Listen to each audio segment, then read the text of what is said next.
کہا کہ ان کی بات نہیں ماننا، اللہ سے معافی نہیں مانگنا، بلکہ تم اپنے بتوں کا دامن پکڑے رہو اور ان کو خوش کرتے رہو، ان کے ذریعے سے کام بنے گا۔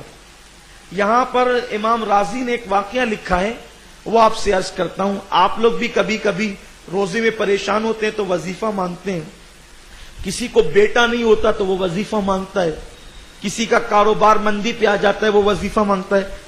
یہ قرآن کا وظیفہ ہے۔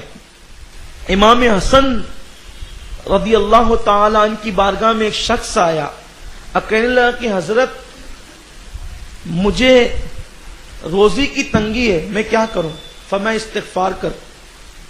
پھر ایک شخص آیا، کہا کہ حضرت میں چاہتا ہوں مجھے بیٹا ہو، فرمایا استغفار کر۔ پھر ایک شخص آیا کہ حضرت بارش چاہتا ہوں، کہا استغفار کر۔ ایک شخص آیا، حضرت میری کھیتی میں مال کم آتا ہے، تو فرمایا استغفار کر۔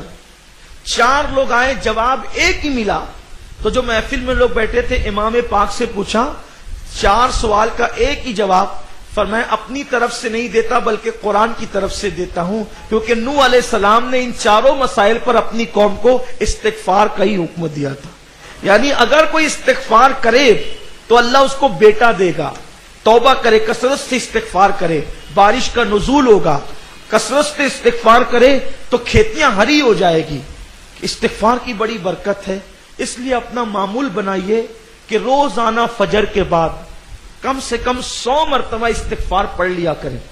اگر کوئی روزانہ 100 بار استغفار کر لے تو انشاءاللہ وہ کبھی روزی روٹی کے معاملے میں پریشان نہیں رہے گا، اللہ اس کو غیب سے رزق عطا فرمائے گا۔ پھر ان لوگوں نے بجائے اس کے کہ وہ نوح علیہ السلام کی بات مان لیتے، انہوں نے نوح علیہ السلام کو کہا کہ آپ جھوٹے ہیں، معاذ اللہ، آپ کو جھوٹا کہا،